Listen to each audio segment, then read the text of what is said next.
A few weeks ago, I was having coffee with a high-level venture capitalist, someone who spent, the last decade hunting for the next big thing in Silicon Valley. Yeah, okay.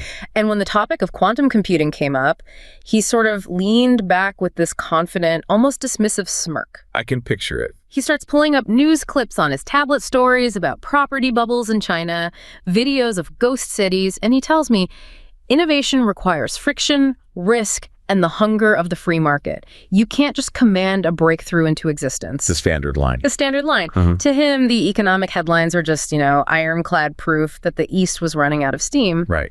But then I showed him a technical breakdown of the Zhuangzi 3.2. I pointed to the specific way the team at USTC handled the microwave control systems, a solution that wasn't born from some flashy startup pivot or a desperate search for a quarterly profit.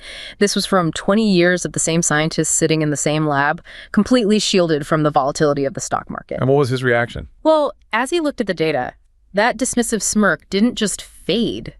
It turned into this look of genuine, quiet unease.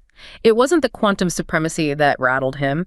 It was the realization of the timeline. A timeline, that's always the key. Exactly. He's used to 3-year funding cycles and fail fast mentalities, and here was a machine built on a 30-year roadmap that just did not care about his spreadsheets. A completely different civilizational logic. That's it. That sudden shift in the room, from arrogance to a kind of existential vertigo, it really stayed with me. It made me realize that we aren't just witnessing a race between two different types of computers. We are witnessing a collision between two entirely different definitions of civilization. One that treats technology as a tool for financial speculation, and another that treats a quantum processor like a modern-day cathedral. A multi-generational project of collective will where correcting errors isn't just a physics problem, but a state philosophy. That's a powerful way to frame it. So the question for this deep dive is, what happens when a culture of engineering persistence finally hits the threshold that financial intuition can't follow? To understand why the future of power might be written in the sub-zero temperatures of a Chinese lab, we have to look past the headlines and into the hard-coded logic of state capacity. That narrative, that story, provides the perfect lens for what we need to discuss, because it moves us past this the superficial idea that technological competition is just about who spends the most R&D dollars. Right. It's not just a budget line item. Not at all. It forces us to confront the deep structural problem of how a society generates and crucially sustains its high-tech knowledge base. Before we get into the structural mechanics of that, let's just pause on the Zhuangzi reference for a moment. For those who aren't, constantly tracking the quantum space. Which is most people. Which is most people, yes. Yeah. That's China's flagship photonic quantum computer. It's built by the team at the University of Science and Technology of China, or USTC. And its significance is that it recently demonstrated what scientists call quantum computational advantage. Which means? In simple terms, it solved a problem that even the most powerful conventional supercomputers can't handle in any reasonable amount of time. It's a major milestone. And it wasn't just a basic science achievement, right? That's the point. It was an incredible feat of engineering persistence, especially in those control systems I mentioned. The whole approach just screams strategic commitment. A commitment that simply doesn't exist within the short-term Western market cycles. And that strategic commitment, the ability to plan for 30 years, not 3, is exactly what a nation needs if it intends to move from poverty to affluence or from a regional power to a global technological leader. Because that knowledge base doesn't just appear. No, it has to be accumulated, collectively and cumulatively. It's the cumulative nature of learning, where new knowledge builds incrementally on the old, that establishes an essential role for organizations, not just pure markets, in allocating resources and fielding them from those short-term financial demands. Okay, so let's establish the foundational architecture here. If we're talking about a national capacity to build things like quantum computers or advanced AI, who are the organizations doing the heavy lifting? How do we even start to map this out? We need a structural framework to analyze it, and for this we can use a concept called the investment triad. The investment triad? Yes. This triad identifies the 3 types of organizations responsible for making the high-tech investments necessary for that cumulative knowledge growth we talked about. And those are? Household families, government agencies, and business enterprises. Those are the 3 pillars. And where do institutions like universities fit in? That's a great question. We see educational institutions, the universities, the vocational schools, not as a fourth separate entity, but as the result of the interactions between those three core organizations. So their quality and performance are determined by the investment strategies of the Triad members. Precisely. It immediately makes it clear. It's not just about the institutions existing, but about the quality of the dialogue, the cooperation, and the sophistication of the interactions between them. Okay, so let's break down those interactions. What are the key connections within this triad? We can map 3 key interaction points, and all of them have to be functioning properly for real innovation to thrive. The first one. First, you have households and governments. They interact by making investments in education, which creates the supply of the necessary skilled labor pool. The talent pipeline. The talent pipeline. Second, you have governments and businesses. They interact in developing the high-tech knowledge base itself, primarily by investing in R&D, the actual creation of new knowledge. Got it. The third is businesses and households. They interact through the employment relationship. This is where workers absorb knowledge, they apply it, and critically, they earn the higher incomes that this specialized knowledge is supposed to generate. So if any one of those 3 legs, the supply of labor, the creation of knowledge, or the absorption and application of that knowledge, if any of those start to fail, the entire system begins to weaken. It's a feedback loop, and a negative one if it breaks. Which brings us to the contemporary challenge, especially in the U.S. context, because we know that R&D spending, overall has remained quite high by historical standards. In fact, business-funded R&D now actually exceeds government-funded R&D. That's correct. So why do we still have this persistent sense, backed up by a lot of analysis, that the institutional arrangements for innovation have broken down over the last few decades? It seems like a contradiction. It does, but that's the crucial distinction you're highlighting. It's the one your VC friend in the opening conversation missed entirely. It's the difference between R&D spending and R&D productivity. The efficiency of the spending. Exactly. The innovation problem, we hypothesize, resides precisely in the failing interactions within this triad, even while the spending totals look robust on a chart. So the money is there, but it's not translating. Right. High R&D spending figures look impressive on a spreadsheet, but they don't capture how effectively that R&D translates into high-quality, low-cost products. Nor do they capture how the revenues from those products support higher, more stable incomes for the labor force. And if businesses are prioritizing short-term financial extraction, which we'll get into later, then they may be investing money on paper, but they are starving the process of cumulative learning. If those triad interactions are failing, if businesses aren't absorbing knowledge by training their workforce, or if households are struggling to afford the education needed to even enter the high-tech labor pool, then the overall R&D productivity stalls, regardless of the budget. To understand how those crucial interactions started failing and why the current U.S. model is so vulnerable to a state-backed persistence model like the one behind the Zuchonzi project, we really have to look at history. Because the common narrative that American technological leadership was always driven by this rugged, market-first capitalism, it completely misses the fundamental, decades-long role of targeted government foresight in structuring this triad from the ground up. It's a convenient myth, but it's not the reality. The historical model of U.S. technological leadership, stretching from the mid-19th century all the way through the post-WWII decades, was not accidental. It was predicated on state-led capacity building that directly engineered a functional investment triad, often over several generations. Let's start at the beginning of that framework then, creating the skilled labor supply through the educational system. What was so unique about the American approach here? Well, the initial steps toward mass education were slow but deliberate. By 1870, all U.S. states had laws mandating universal public primary education, often financed at the local level. Pretty standard for a developing nation. Right.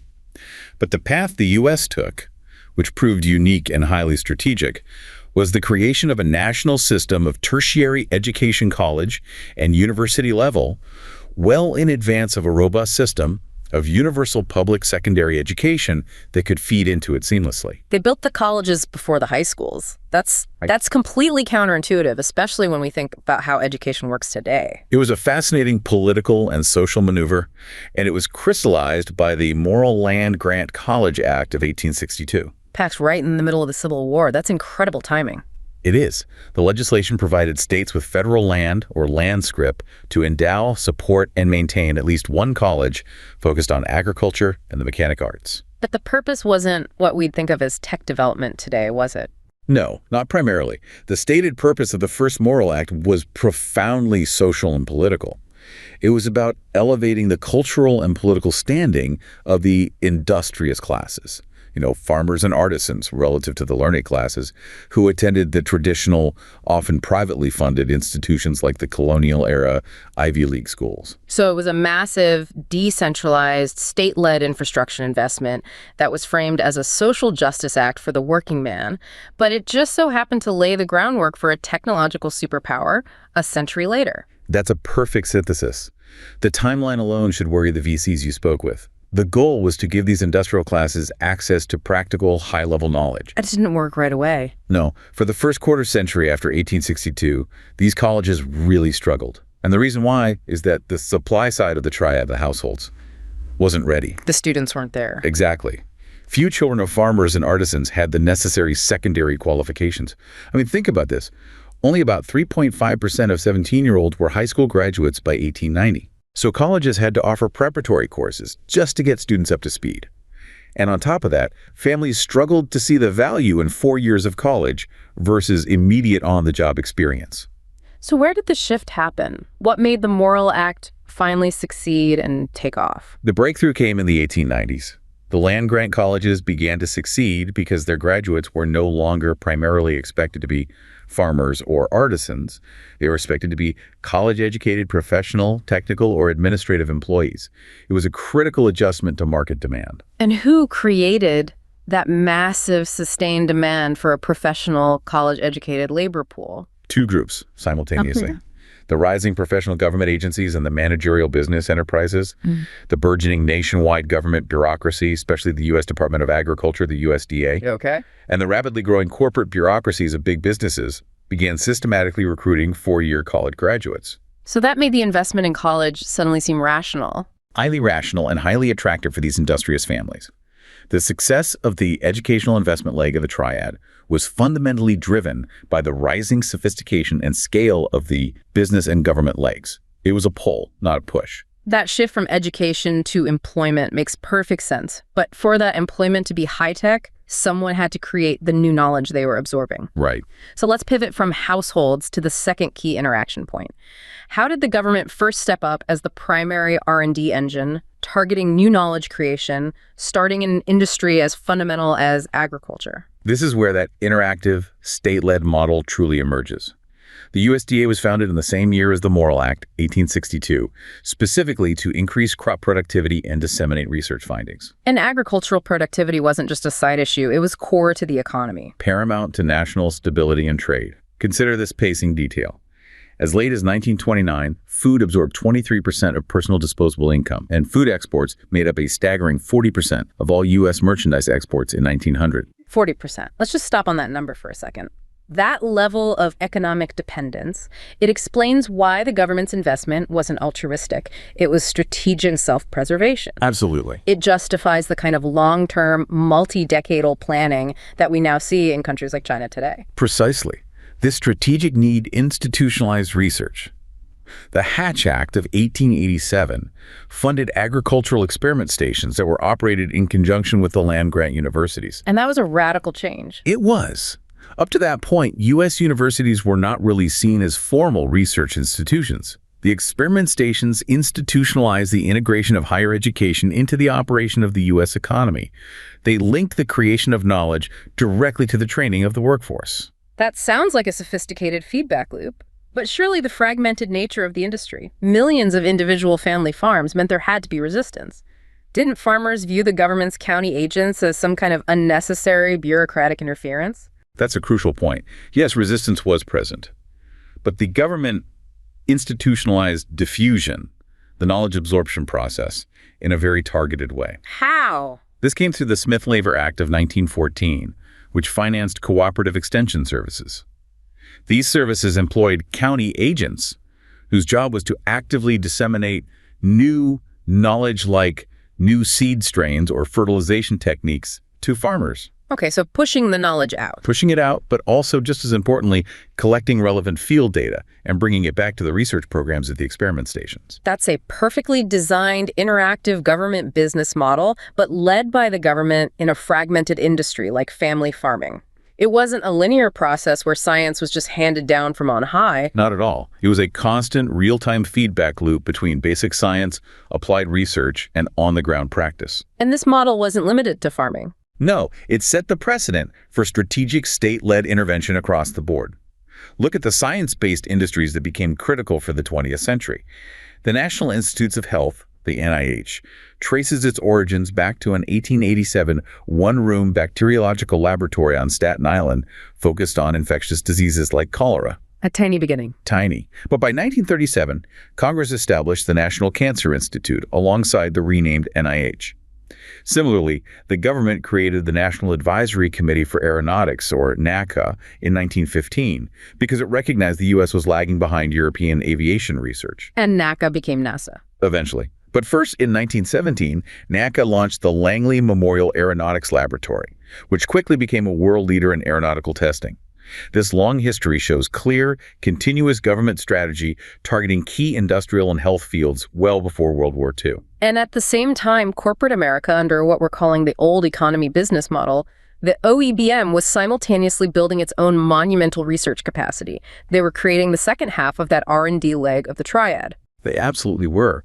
Starting in the early 20th century, particularly in the chemical and electrical industries, you had major enterprises like DuPont, General Electric, and AT&T's Bell Labs taking the lead in corporate research. And what's astonishing is that these companies maintained that massive investment in research even through the Great Depression. That's right. The total employment of research personnel in U.S. industrial companies actually rose to 27,777 by 1940. This investment wasn't seen as a cost center to be cut. It was seen as essential insurance for future profit streams. It's almost difficult to picture that today. I mean, imagine walking into a Bell Labs or a DuPont research lab in the 1930s. It would have felt less like a typical corporation and more like that state-backed cathedral you mentioned in the introduction, completely shielded from quarterly volatility. That is precisely the metaphor. DuPont's internal lab, for example, invented nylon during the 1930s. That one breakthrough turned into an enormous multi-decade financial bonanza. And crucially, it provided the irrefutable justification for the company to sustain decades of both basic and applied research afterward.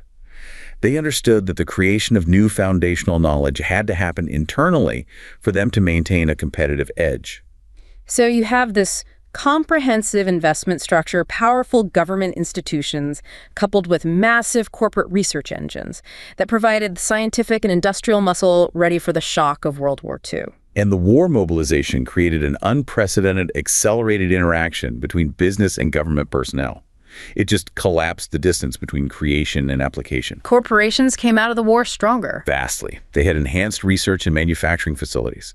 Raytheon was central to advancing radar. Motorola was at the forefront of mobile radio, and GE, despite having no prior aeronautics experience, was tasked with developing the British jet engine design, building on their own existing gas turbine research from way back in 1903. This rapid, interactive deployment of knowledge was the key to victory. It demonstrated that the OEBM, the corporate leg of the Triad, was still fully engaged in foundational R&D. It was firing on all cylinders. And then, immediately after the war, the blueprint for the scientific future of the nation was laid out, though perhaps it was misinterpreted in its strategy. You're talking about Vannevar Bush's pivotal 1945 report, Science: The Endless Frontier. Exactly. Bush himself was deeply embedded in this ecosystem.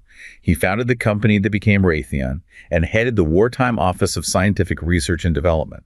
His report, written in response to a request from President Roosevelt, called for massive national investment in scientific capital basic research for 3 peacetime objectives: fighting disease, ensuring national security, and achieving full employment. And his argument was compelling. New products and processes don't appear fully formed. They are founded on new principles that result from basic scientific research, what he called scientific capital. Yes, and he stressed that the U.S. could no longer rely on Europe as a major source of this capital, which led eventually to the creation of the National Science Foundation, the NSF, in 1950. But his framework had a flaw.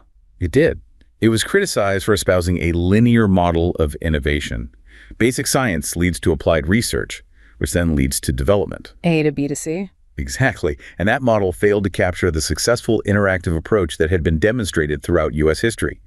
That constant feedback loop we saw in agriculture between government needs, corporate labs, and university research. That linear model, science first, application later, is exactly the mindset that the VC in my opening story would support. It abstracts the process of innovation away from the messy reality of engineering persistence and commercial feedback. And that abstraction had consequences.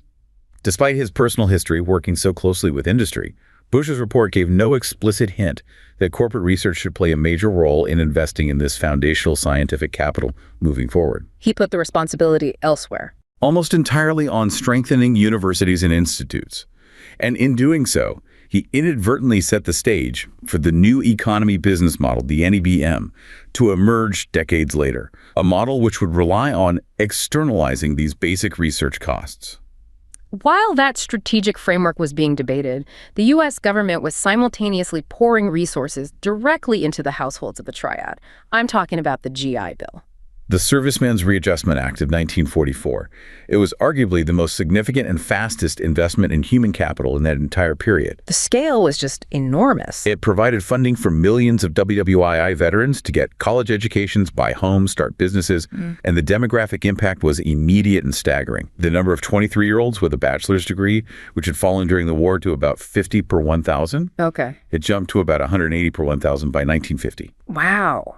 That's nearly a fourfold increase in the number of college graduates within half a decade.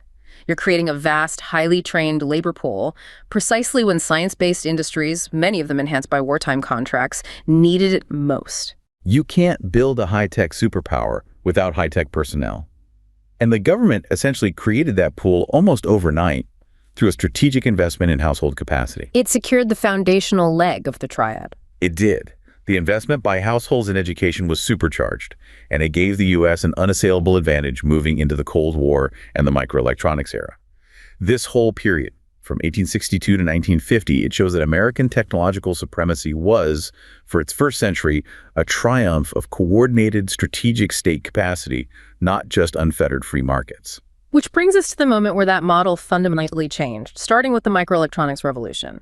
The new economy business model, or NEBM, arose from this shift, and it restructured the investment triad in ways that, while they were initially successful, signaled a long-term structural change away from the OEBM's internal self-sufficiency. And the microelectronics revolution was born from the transistor, invented at Bell Labs in 1947. That was pure OEBM success, the product of decades of foundational research funded by AT&T. But the real structural change started brewing further west in California. In Silicon Valley. And the key driver was institutional design at the university level. You're talking about Frederick Terman at Stanford. Exactly. Terman was Vannevar Bush's former student at MIT, and he directed military research during WWII. When he returned to Stanford as Dean of Engineering, he championed this vision of indigenous innovation for the West Coast. What did he mean by that? He argued that an industry dependent on imported brains and secondhand ideas would be permanently condemned to an inferior competitive position. His goal was to make Stanford an anchor for the military-industrial complex. So Terman, who already had famous students like Hewlett and Packard set up shop nearby, he deliberately engineered an ecosystem specifically around military demand and university research. He did. He was the driving force behind the creation of Stanford Industrial Park in 1951, which attracted research subsidiaries of major corporations doing military work. Historian Stuart Leslie documented this as the intentional implantation of the military industry complex that became the structural foundation for the world's leading high-tech industrial district. And this new regional hub was highly subsidized. Highly subsidized by government contracts. And Terman was instrumental in convincing William Shockley, one of the transistors inventors, to set up Shockley Semiconductor in Palo Alto in 1955. He brought that foundational knowledge west. A move that inadvertently catalyzed the entire valley. Completely by accident, because Shockley was a terrible manager. In 1957, the famous traitorous eight, including Robert Noyce and Gordon Moore, defected from Shockley to form Fairchild Semiconductor. And Fairchild was the key. Fairchild was absolutely critical because they drew people and knowledge from the established OEBM labs, like GE and RCA, and, importantly, they invested heavily in research related to manufacturing processes for mass production, That knowledge diffusion mechanism was highly effective in that regional concentration. And the venture capitalists saw the opportunity created by this concentration of talent and government-backed military demand. This is where the financial model truly began to shift. Absolutely. The first waves of Silicon Valley startups from 1959 to 1964 were heavily oriented toward military markets. We're talking 35% to 48% of total U.S. semiconductor production during that time. The state was the anchor customer. And the second wave? The second wave, from 1968 to 1972, pursued commercial opportunities. That's when you get the launch of companies like Intel and AMD, and the region gets its famous name in 1971. This whole entrepreneurial culture was then solidified when the venture capital industry organized itself politically. How did that financial organization change the long-term structure of the investment triad? The Western Association of Venture Capitalists transformed into the National Venture Capital Association, the NVCA, in 1973. This powerful group lobbied successfully for key financial incentives that really solidified the emerging new economy business model. What kind of incentives? Things like significantly lower capital gains tax rates and, crucially, regulatory access to pension fund money for high-risk investments. This created a powerful financial incentive structure that consciously eschewed the OEBM's deep, dedicated corporate research labs. So the NEBM was built for speed and commercial exploitation, but it fundamentally externalized the cost of creation. NEBM pioneers like Intel prefer rapid product development built on ideas that were already ripened in the research labs of large established companies. Like Bell Labs. Or increasingly in government-funded university labs. Yes. They were masters of exploiting knowledge, but structurally ill-equipped for creating foundational knowledge on the OEBM scale. And that leads directly to one of the most prescient warnings about this new model, which came from Gordon Moore himself in the mid-1990s. What did he say? He noted that startups are better at exploiting new things, not creating them. And he stated explicitly, and this is a quote, "Successful startups almost always begin with an idea that has ripened in the research organization of a large company. Lose the large companies or research organizations of large companies, and startups disappear." Okay, let's unpack that. If the new economy business model relies on government and university basic research for creation, what happens when the large companies that eventually mature within the NEBM start neglecting Moore's warning? What happens when they stop investing in R&D absorption and foundational science themselves? Well, the data suggests that Moore's warning became reality. It signals a long-term structural failure that makes the U.S. vulnerable to those state-backed persistence models, like the one driving Zhuangzi. We see a structural breakdown driven by a radical change in corporate focus. The business enterprises, that crucial third leg of the triad, stopped being innovators and started becoming financial engineers. Give us the hard numbers on the R&D funding shift that illustrates this change. Okay, look at the shift in roles. In the 1950s, the government was the largest source of R&D funding, but business was actually the largest performer of basic research. Through those big central research labs, the OEBM model. Exactly. Now, fast forward to the 2000s. Business became the largest source of R&D funding overall, but academia became the largest performer of basic research. R&D activity shifted increasingly to service industries, smaller companies, and there was a much greater leveraging of science and technology resources outside the firm. So, on surface, business is funding more overall R&D, but they are outsourcing the creation part of the innovation pipeline, the truly foundational basic research to institutions like universities, who are themselves relying heavily on federal funding from the NIH and NSF. It's a sleight of hand, correct. Total R&D spending remains high, but productivity is constantly questioned.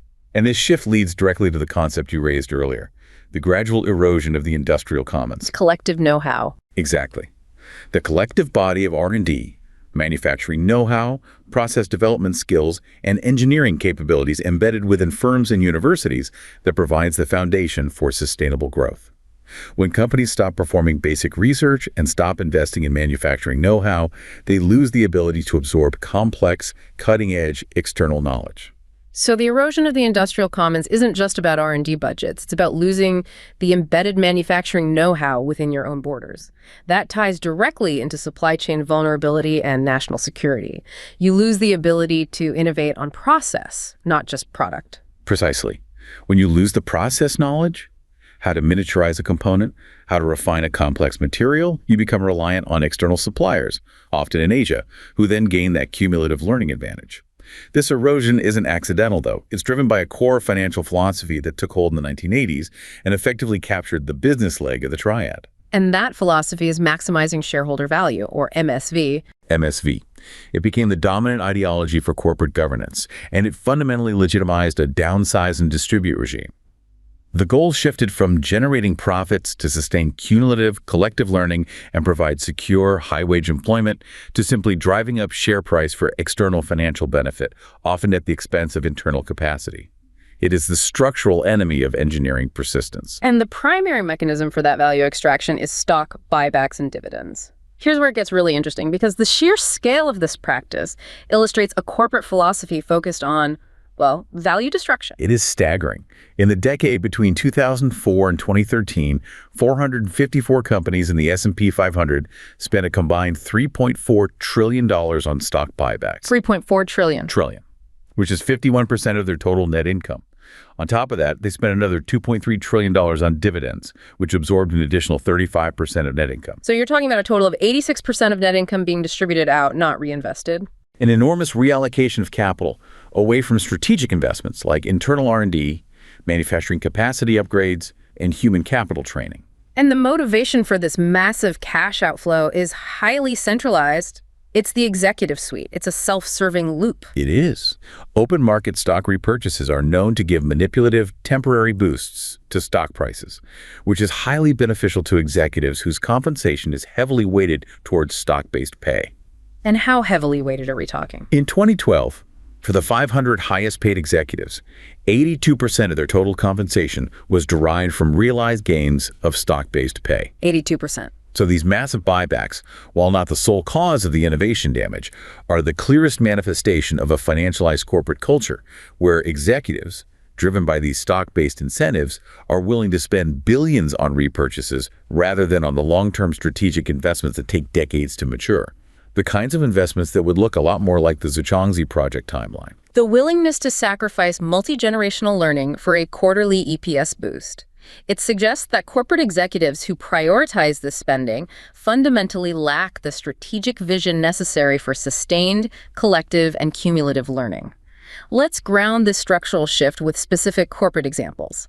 Let's start with the iconic ICT giants, IBM and HP. These two companies perfectly illustrate the diverging paths of value creation and value extraction within this NEBM. Take Hewlett-Packard, HP. From 2004 to 2011, HP engaged in $61.4 billion in buybacks. $61 billion. Which represented an astonishing 120% of their net income. Wait, 120%? How is that even possible? Are they borrowing to do buybacks? In essence, yes. They're spending more than they earn. And unlike IBM, HP largely failed in its efforts to pivot toward high-margin software and services. The capital they were repatriating to shareholders was capital that could have been used for key strategic investments. So did those buybacks directly lead to the company hitting that financial wall? They absolutely starved the company of the internal capital required for crucial transitions. The constant focus on boosting short-term stock price through buybacks meant they often overpaid for acquisitions, like the disastrous autonomy purchase, and simultaneously gutted internal R&D programs, like their highly publicized but underfunded Moonshot servo project. So after spending all that money on repurchases, in 2010 and 2011, they spent heavily. And then the company took a massive $12.7 billion loss in 2012. That's a clear sign of financial distress born from capital extraction. And that collapse resulted in deep, destabilizing cuts. It did. In 2013, HP began a massive workforce reduction, announcing 50,000 layoffs by May 2014 as part of its restructuring plan. The company demonstrated the destructive endpoint of prioritizing financial extraction over industrial reinvestment. The NBM was supposed to be built on agility and innovation. Instead, HP showed it was optimized for short-term financial metrics, which led to industrial decay. Now, IBM adopted the NEBM model much earlier, making that transition from the mid-1990s. They chose a more sophisticated version of financial engineering. Yes. IBM consciously dismantled its OEBM structure. It shed manufacturing capabilities, focused on software and services, and really led the offshoring movement. By 2008, only 30% of its nearly 400,000 employees were in the United States. That's down from 52% in 1996. And they cut R&D. Dramatically, as a percent of sales. Yet, during this period of decline in foundational research, IBM became the world's leading patenter.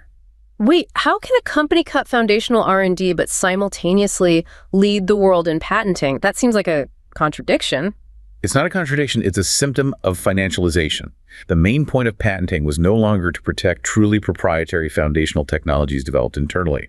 In the NEBM world, patenting became a tool for cross-licensing technologies and generating intellectual property revenues from the patent portfolio. It became a financial tool, a revenue stream for the company, rather than an innovation tool. They didn't just engage in buybacks, they put it into the company's DNA. They published the strategy, essentially telling the world, we are officially prioritizing financial engineering over long-term strategic investment. They institutionalized the practice.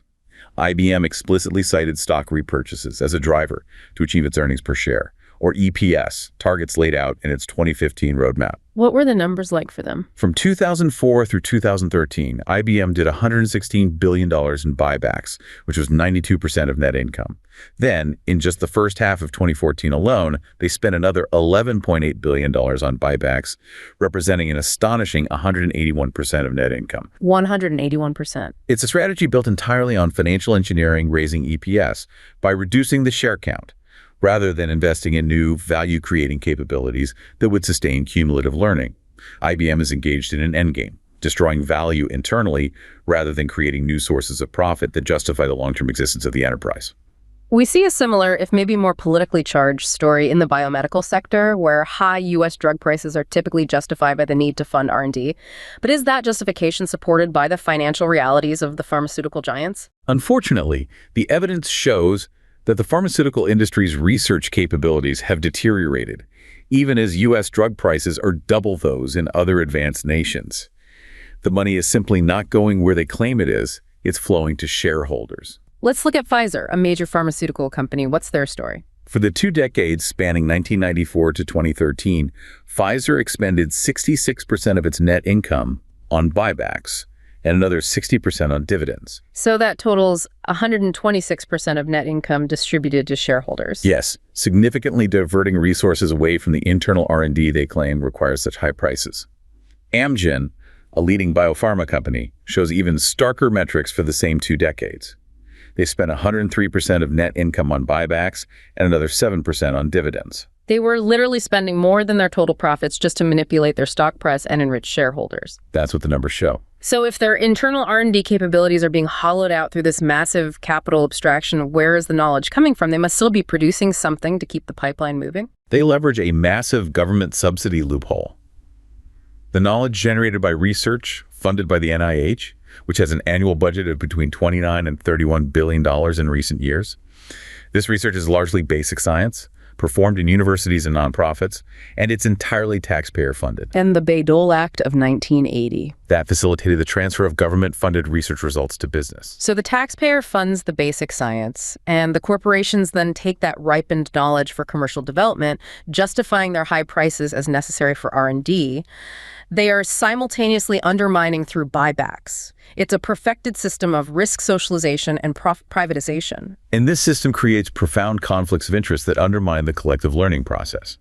Often, NIH-funded scientists at universities have substantial financial interests in the companies seeking to develop products based on that publicly funded research. And because these scientists often have strong financial incentives tied to proprietary knowledge, there's a powerful tendency to keep scientific findings secret, to patent and restrict access, which runs directly counter to the collective, cumulative nature of scientific progress. Right.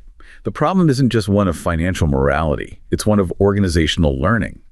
The OEBM thrived because its corporate labs contributed to the collective knowledge base while retaining the internal capacity to absorb, develop, and apply new science.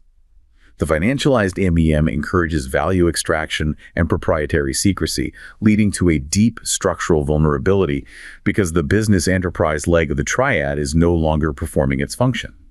So if we connect these findings back to our opening narrative, the culture of short-term financial extraction colliding with the multi-decadal state strategy of technological persistence, what does this mean for the long-term contest for technological dominance? It means the fundamental problem in the U.S. is not a lack of R&D funding, but a profound lack of R&D productivity, which is directly attributable to the financialized business culture embedded by the maximizing shareholder value ideology. And just spending more money won't fix it.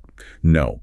Simply increasing government R&D spending alone The Vannevar Bush-style linear model will not solve this because the capacity of the business sector to absorb and apply that knowledge has been systematically hollowed out. The problem is structural. You're drawing a powerful parallel here by comparing the U.S. vulnerability to historical superpower models, namely the Soviet Union versus modern China. We can draw a crucial comparison using our investment triad framework. Consider the Soviet Union. Despite its ability to launch the first satellite into orbit and achieve technological parity in some strategic areas, it utterly failed to generate a single globally competitive, high-tech competitor, not even in established industries like automobile manufacturing. And why was that? Because the government leg and the household leg, education, were strong. But the Soviet system lacked innovative business enterprises that could effectively integrate knowledge and drive the interactive process within the triad. The business leg was functionally missing. So government capacity and scientific muscle existed, but the necessary feedback loop between application and production was broken. Exactly. The Soviet model failed on the business leg of the triad because it was purely command-driven. Now look at China. It emerged as the world's most dynamic economy, largely because the post-Mao government, while still centrally directed, was willing to encourage the formation of business enterprises across various industries, including high-tech. So they succeeded by establishing that business leg of the triad. And allowing it to interact with a strong state capacity in R&D and education. But the difference is profound. The Chinese model, while state-directed, fosters competition among its domestic enterprises, and crucially, demands that they prioritize long-term value creation. Measured not in stock price, but in market share, in global technology dominance, in control over manufacturing supply chains, over short-term financial distribution. They use state capacity to fund the foundational science and guarantee the long timeline, but they use the business enterprise leg to drive efficiency, engineering persistence, and global market application. The very things the financialized NEBM has undermined in the West. The structural comparison is damning for the current U.S. model. What happens when a culture optimized for short-term financial extraction, MSV, and buybacks encounters a long-term state-backed culture of engineering persistence that doesn't rely on quarterly stock price boosts? The current NEBM, driven by financial metrics and stock-based compensation, is structurally vulnerable because it is eroding the very industrial commons, the internal R&D capacity and manufacturing know-how that its pioneering figures like Moore warned was essential for survival. While U.S. high-tech companies lobby the government to fund the basic research they need, they simultaneously distribute profits to shareholders, starving their own capacity to absorb that research and turn it into new sources of profit. This is why the Zhuangzi project, built on a multi-decadal roadmap, poses an existential challenge. It bypasses the veto power of the 3-year VC funding cycle entirely. So the long-term contest for technological dominance is not merely a funding race, but a collision between two incompatible philosophies of economic organization.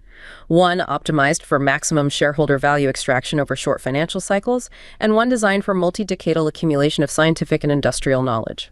The future of power is being written by those who prioritize value creation over value destruction. And whether a company is built up through value creation or torn down through a process of value extraction, the full impact on innovation takes considerable time to manifest.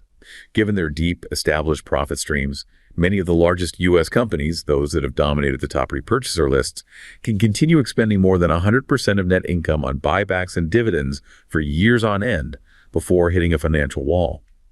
But that wall isn't theoretical. It's the point where they can no longer maintain basic operations or service debt because they've continuously repatriated cash instead of reinvesting in the capital stock, internal R&D, and the foundational engineering teams required for their next generation of profit. That is insolvency born from cash extraction. And unless they fundamentally change their investment strategy and return to prioritizing cumulative learning and internal R&D capacity, that wall is inevitable.